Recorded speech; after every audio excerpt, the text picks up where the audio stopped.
ချမ်းသာတဲ့တတိဆိုပေမဲ့တညကိုသိန်း1000လောက်ရနေတဲ့ဇမင်းသားအောင်စဘူးကိုအားကြနေရကြောင်းပြောလာတဲ့နန္ဒလိုင်းခင်ပွန်စီတီဟာ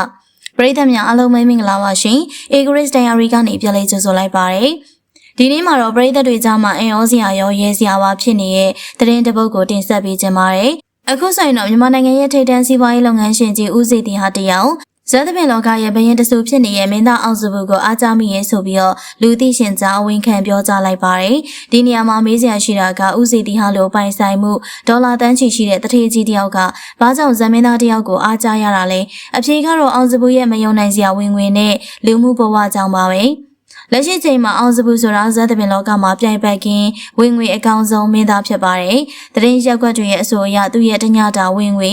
ညချင်းနဲ့စုကြီးစုစုပေါင်းကသိန်းပေါင်း1000ဝန်းကျင်မှာရှိနေရလို့သိရပါတယ်။သိန်း1000ဆိုတာနည်းတဲ့ပမာဏမဟုတ်ပါဘူး။ကုမ္ပဏီကြီးတစ်ခုရဲ့တစ်လလုံးလစာအမျက်ငွေနဲ့ညီမျှနေတာပါ။အောင်စဘူးကတော့ညဘက်စင်ပေါ်တက်တချင်းစုကပြဖျော်ပြလိုက်တာနဲ့မနက်မိုးလင်းရင်အဲ့ဒီငွေတွေကငွေသားနေနဲ့အိတ်ကတ်ထဲကိုရောက်လာမှာဖြစ်ပါတယ်။စီးပွားရေးလုပ်ငန်းရှင်တွေတောင်ငွေဖော်ဖို့အတွက်လာနေချီစောင့်ရတဲ့ခေတ်မှာအောင်စဘူးရဲ့နေချင်းညချင်းငွေဝင်လန်းကဦးစီတီဟာကိုတော်တော်လေးဆွဲဆောင်သွားပုံရပါတယ်။ဒါတည်းမကသေးပါဘူး။ဦးစီတီဟာကအဓိကသဘောကျတာကငွေတစ်ခုတည်းမဟုတ်ပါဘူး။အောင်စဘူးရရှိနေတဲ့ပရိသတ်ချစ်ပေါင်းဇက်ပွဲခင်းထဲမှာအောင်စဘူးထွက်လာပြီးဆိုတာနဲ့အမျိုးသမီးပရိသတ်တွေမမတွေညီမလေးတွေကဝိုင်းဝန်းပြီးတော့ပန်းကုန်းတွေစွတ်ကြလက်ဆောင်တွေပေးကြ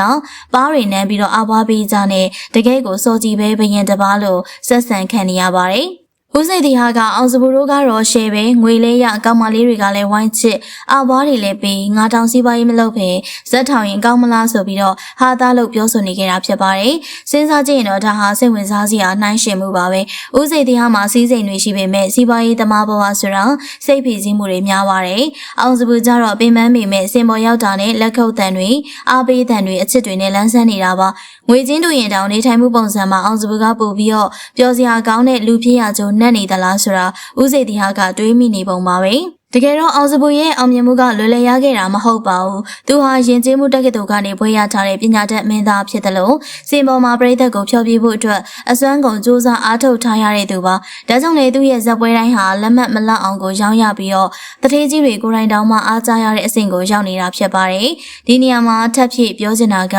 ဇာတ်ပင်လောကရဲ့ဂုဏ်သိက္ခာကြီးမြင့်မားလာမှုပါပဲအရင်ကဆိုရင်ကကြည်တဲ့ဆိုပြီးတော့ထင်သေးခံရပေမဲ့အခုခေတ်မှာတော့ပညာတတ်ပွဲရတွေခေတ်ပညာတတ်တွေပါဝင်ရောက်လောက်ကင်လာကြပြီးတော့ဝင်ငွေကလည်းနိုင်ငံကျော်စီးပွားရေးလုပ်ငန်းရှင်ကြီးတွေတောင်လိုက်မမီနိုင်တဲ့အနေအထားကိုရောက်ရှိလို့လာခဲ့ပါပြီ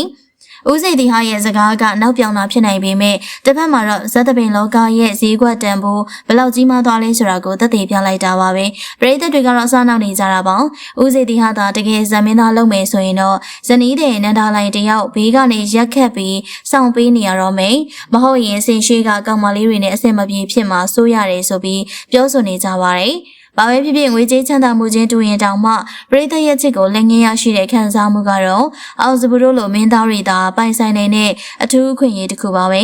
ပရိသတ်တွေကတော့ဦးစီတီဟာရဲ့စကားကိုသဘောကျပြီးတော့စနောက်နေကြပါပြီမြန်မာနိုင်ငံရဲ့ထိပ်တန်းတထေးကြီးတယောက်ကတော့အတိမတ်ပြုအားကြရတဲ့အောင်စဘူးရဲ့အောင်မြင်မှုကတော့တကယ်ကိုလေးစားစရာပါပဲကဲပရိသတ်ကြီးတညကိုသိန်း1000လောက်ဝင်တဲ့အောင်စဘူးရဲ့ဘဝကိုရောအားကြမိကြလားတကယ်လို့ဦးစီတီဟာသာဇမင်းသားလုပ်မယ်ဆိုရင်ရောအောင်မြင်မယ်လို့ထင်လားဆိုတာမှတ်ချက်ပေးခဲ့ပါဦးနော်ကြည့်ရှုပေးခဲ့ကြတဲ့အတွက်တယောက်ချင်းစီတိုင်းကိုကျေးဇူးအထူးပဲတင်ရှိပါတယ်ရှင်